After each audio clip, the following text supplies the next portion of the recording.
Hello नमस्कार, आप लोग का बहुत बहुत स्वागत है मेरे चैनल साहित्य की रंगत में। तो चलिए आज हम पढ़ने वाले हैं एमए हिंदी साहित्य के पंचम प्रश्न पत्र से जनपदीय भाषा और साहित्य छत्तीसगढ़ी से करमछड़ा नाटक।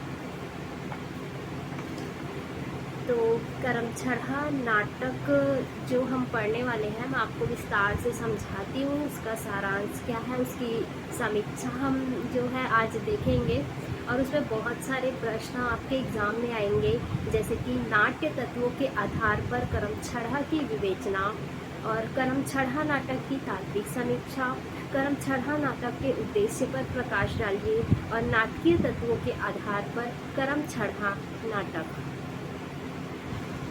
तो ये सारे प्रश्न जो है आपके एग्ज़ाम में पूछे जा सकते हैं। और जो करमछड़ा नाटक है उसकी तात्विक समीक्षा जो है आज हम करने वाले हैं। तो मैं आपको पहले बता देती हूँ कि ये नाटक किसके द्वारा लिखा गया है।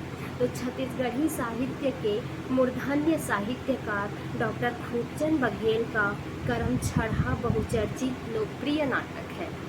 यह नाटक जो है वो डॉक्टर खूबचंद बघेल के द्वारा लिखा गया है। ये एक बहुत बहुचर्चित नाटक है। जैसे नए परिवर्तित सांस्कृतिक परिवेश में जो विसंगतियां लगती हुई प्रतीत होती है। तो चलिए आज हम करमछड़ा नाटक की तात्विक समीक्षा की ओर चलते हैं। तो छत्तीसगढ़ी साहित्य के मूर्धन्य साहित्यकार डॉक्टर खूबचंद बघेल का करमछड़ा बहुचर्चित लोकप्रिय नाटक है। ये नाटक जो है वो डॉक्टर खूबचंद बघेल के द्वारा लिखा गया है। नए परिवर्तित सांस्कृतिक परिवेश में विसंगतियां लगती प्रतीत होती है, जिनका चित्रण दिखाई देते हैं इस करमछड़ा नाटक पर। जैसे कि करमछड़ा आंचलिक परिवेश का एक नाटक है। इसमें नाटककार ने यह बताना चाहा है कि ग्रामीण और शहरी वातावरण एवं सोच के बीच व्यक्ति को किस तरह संघर्षरत जीवन गुजारने में विवश होना पड़ता है। जैसे ग्रामीण जीवन में अलग रहन सहन होता है, हर चीज़ अलग होता है, और शहरी जीवन में अलग होता है। तो ग्रामीण और शहरी मतलब कि जो जीवन है उसमें किस तरह उनको संघर्षरत होना पड़ता है। जीवन गुजारने के लिए जो है वो संघर्षरत होना पड़ता है। विगत और वर्तमान की जीवन पद्धति में यह प्रकट होता है। ठीक है, अब हम देखते हैं करमछड़ा नाटक की कथा वस्तु। तो करमछड़ा नाटक के नायक जो है वो मूलचंद है, और मूलचंद के जो पिता है वो शहरी वातावरण में डॉक्टर, वकील एवं अन्य अफसरों की स्थिति देखकर अपने पुत्र को इसी लालसा में खर्च वर्च देकर रायपुर भेजते हैं। परंतु शिक्षा प्राप्त कर वह अल्प वेतन भोगी कर्मचारी बन जाता है। शिक्षा प्राप्त करने के बाद भी वो अल्प वेतन भोगी कर्मचारी बन जाता है। परंतु शिक्षा प्राप्त कर वह अल्प वेतन भोगी कर्मचारी होकर संघर्षशील जीवन गुजारने को विवश हो जाता है। पिता की आर्थिक लोलुपता के कारण वह स्वयं को प्रताड़ित महसूस करता है। मूलचंद जो है वो अपने पिता के आर्थिक स्थिति मतलब आर्थिक स्थिति के कारण अपने आप को वो प्रताड़ित महसूस करता है। उधर उसके कार्यालय का बड़ा बाबू जो रहता है कार्यालय में, तो मूलचंद के कार्यालय का जो बड़ा बाबू है वो कार्यालय में आए गरीब किसानों को अवैध पैसा वसूली का निर्देश देता है। ऐसा नहीं करने पर डांटते हैं, फटकारते हैं, परंतु संवेदनशील बेचारा मूलचंद ऐसा नहीं करता। वो मूलचंद जो है वो ऐसा नहीं कर पाता। उसके मित्र मदन के पिता मात्र 60 रुपये महीना कमाते हैं, फिर भी अपनी संतान को सुखी रखते हैं। और उसका पिता 2 गांव का गौटिया होते हुए भी हाय पैसा के चक्कर में फंसा रहता है। मूलचंद का जो दोस्त है मदन, उसके जो पिता हैं वो 60 रुपये महीना कमा के भी उनको सुखी रखते हैं, लेकिन मूलचंद के जो पिता हैं वो 2 गांव का गौटिया होते हुए भी मतलब उनको हाय पैसा लगा रहता है। ठीक है, तो इसमें मूलचंद बोलता है, भाई ओखर किस्मत हा बांस भर के और मोर किस्मत हा अंगूर भर के। ओकर पिता देवता है और मोर और मैं अपने बाप ला का कहो भाई। बाप के हिंदा करैया बेटा ला तुमन बने नहीं कहो तो मत कहो। ऐसा बोल रहा है मूलचंद। मोर दादा हतो विजय खवैया काबुली आए। ओकर लाल लाल आँखी तने हुए भाव और ओकर तमतमावत चेहरा लाव पैसा लावा पैसा के भाव दर्शावत मोर डहार निहोरत रही थे। मतलब उसके पिताजी जो है मूलचंद के वो थोड़े कंजूस है, तो मूलचंद ऐसा बोल रहे हैं। मतलब उनके पिता को जो है ना वो हाय पैसा होते रहता है। वो 2 गांव का गोटिया है, फिर भी उनको जितना पैसा आए उतना आने दो, ऐसा टाइप का उसका मतलब माइंड में चलते रहता है। तो मूलचंद इसी चीज़ को बोल रहा है कि तने हुए भाव और ओकर तमतमावत चेहरा हा लावा पैसा के भाव दर्शावत मोर डहार निहोरत रही थे। और मूलचंद की जो पत्नी रहती है सुंदरी, मूलचंद की जो पत्नी है उसका नाम है सुंदरी। तो मूलचंद की जो पत्नी सुंदरी भी मूलचंद के साथ खुश नहीं है। उसकी अभिव्यक्ति में मूलचंद के प्रति आक्रोश है। उसकी पत्नी कहती है, का कहो मैं अपन दाई ददाला चंडाल चंडालीन मन मोला यही घर में लाके बोझ दे है। जौन दिन ले मैं ई घर में पाँव रखे तौन दिन ले न पेट भर खायो और न अड़िया के रेंगो। ओ मन कैसे गांव में आनी बानी के खाथे पहिरथे लेथे देथे, यहाँ हमन ला ऐसे कर देइन जानो मानो जोगी भिखमंगा हो। 3 महीना नौकरी करत होगे मोरे बर न सुर्रा बनीस न ढार। यहाँ पे मूलचंद की जो पत्नी है सुंदरी वो अपने माँ बाप को दोष दे रही है कि मेरे को मतलब कि कौन कौन से घर में ब्याह करके भेजे हैं। वो ये बताना चाह रही है इस पंक्ति के माध्यम से कि का कहो मैं अपन दाई ददा ला चंडाल चंडालीन मन मोला यही घर में लाके बोझ है, ऐसा कह रही है। मतलब कि कौन कह रही है? मूलचंद की पत्नी जो सुंदरी है वो। तो मूलचंद की जो समस्या रहती है वो ना बहुत गहरी होती जाती है, क्योंकि उसकी पत्नी सुंदरी जो है वो मूलचंद के साथ खुश नहीं है और मूलचंद की समस्या बहुत गहरी होती जाती है जब उसके यहाँ काम के लिए मतलब उसके यहाँ काम से मतलब कोई दूर के रिश्तेदार उनके घर पर आते हैं। उसका नाम है झग्गर सिंह और दुर्जन गौटिया। तो झग्गर सिंह और दुर्जन गौटिया मूलचंद के जो है दूर के रिश्तेदार हैं। उनको कुछ काम रहता है तो उसके लिए वो मूलचंद के घर पर आते हैं। सुंदरी उनका भोजन बनाने के लिए इनकार कर देती है। जब दुर्जन और झग्गर और दुर्जन गौटिया उसके घर पे आते हैं तो उसकी पत्नी जो रहती है वो भोजन बनाने के लिए इनकार कर देती है। परंतु पद प्रतिष्ठा से जुड़ा मूलचंद अपनी नौकरानी खोरी को मनाकर किसी भी प्रकार उनके भोजन व्यवस्था करता है। उनकी एक नौकरानी होती है मूलचंद की जिसका नाम है खोरी।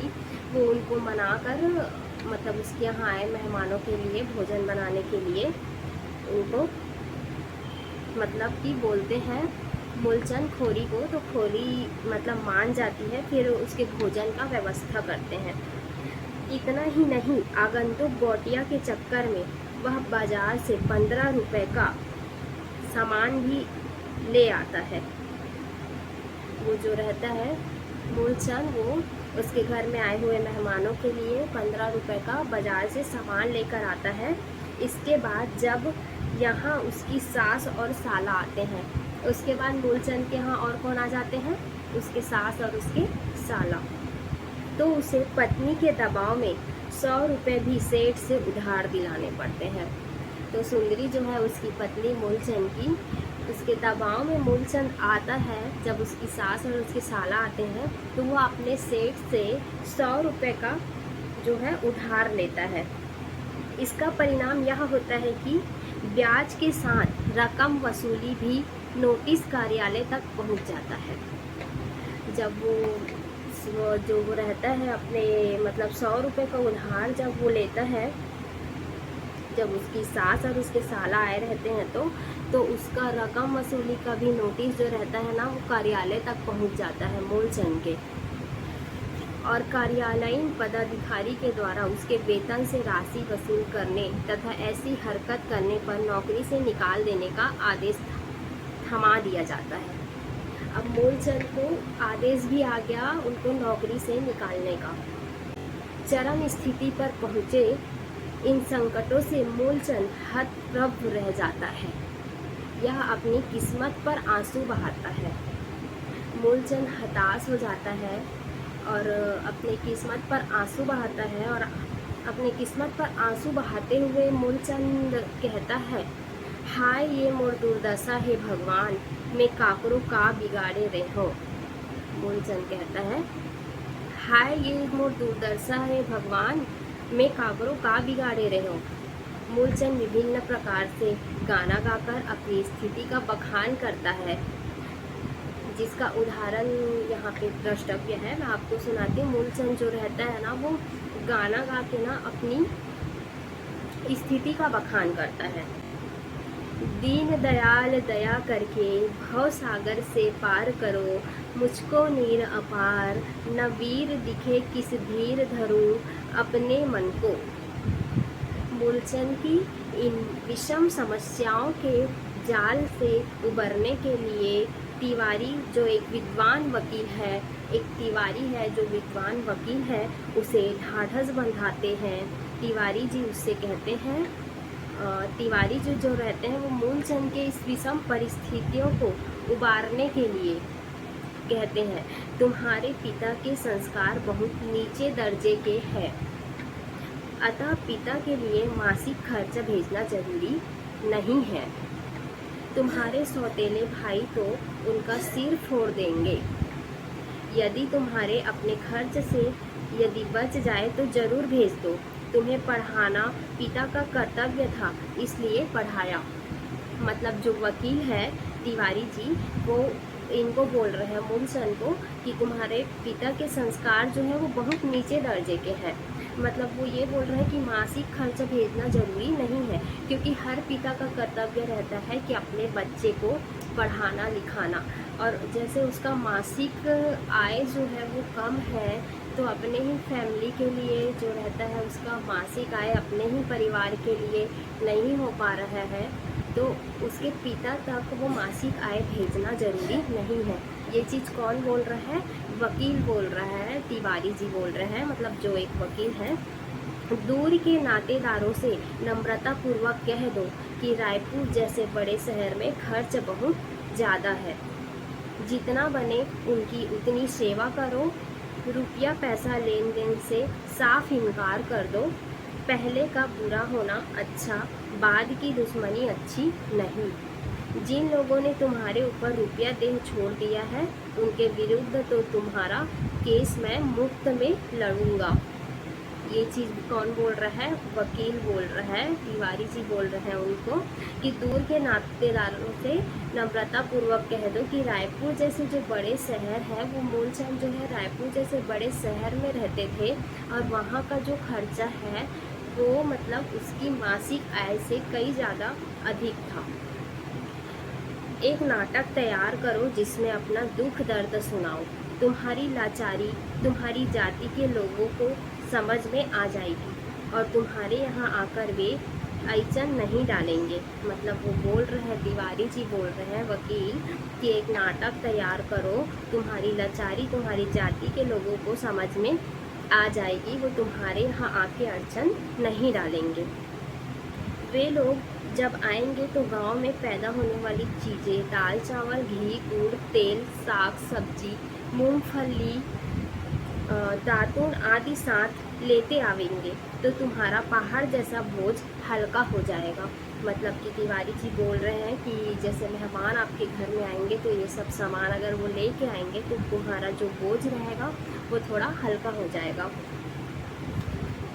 सामान्यतः इस नाटक की जो कथा वस्तु है अत्यंत रोचक और यथार्थ जीवन के चित्रण से अनुप्रमाणित है, परंतु आदर्शवाद के चक्कर में मूलचंद जैसे व्यक्ति के जीवन की समस्याओं का उचित हल इसमें प्रस्तुत नहीं किया जा सका है, क्योंकि मूलचंद जो है वो बहुत ही ज़्यादा मतलब वो अपने पिता के प्रति आदर्शवाद था, क्योंकि वो हर महीने अपने पिता को जो है वो आय अपना भेजता था, जो मासिक आय उसका रहता था, उसके वजह से उसका खर्चा नहीं निकल पाता था। और इसमें जो है पात्र और चरित्र चित्रण जो है वो मतलब कि मैं आप लोग को बताती हूँ, पात्र और चरित्र चित्रण जो है इस नाटक में वो है सामान्यतः झग्गर सिंह और दुर्जन बड़ा बाबू तिवारी जी है जो प्रधान पुरुष पात्रों में आते हैं। तिवारी जी जो एक वकील है, मैं आपको बताई, और सुंदरी जो है उसकी मूलचंद की वाइफ है, मतलब उसकी पत्नी है, और खोरी नारी पात्र में है सुंदरी उसकी पत्नी, और खोरी जो है वो नौकरानी है।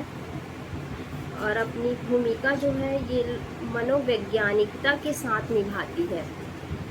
इन समस्त पात्रों में आंचलिक झलक एवं परिवेश रेखांकित हुए हैं, परंतु नाटककार ने एक आदर्श चरित्र का मानसिक द्वंद जो है उसे कठिनाइयों के बीच स्थिर बने रहने के लिए स्वाभाविक संघर्ष करते हुए दिखाया जा सकता है।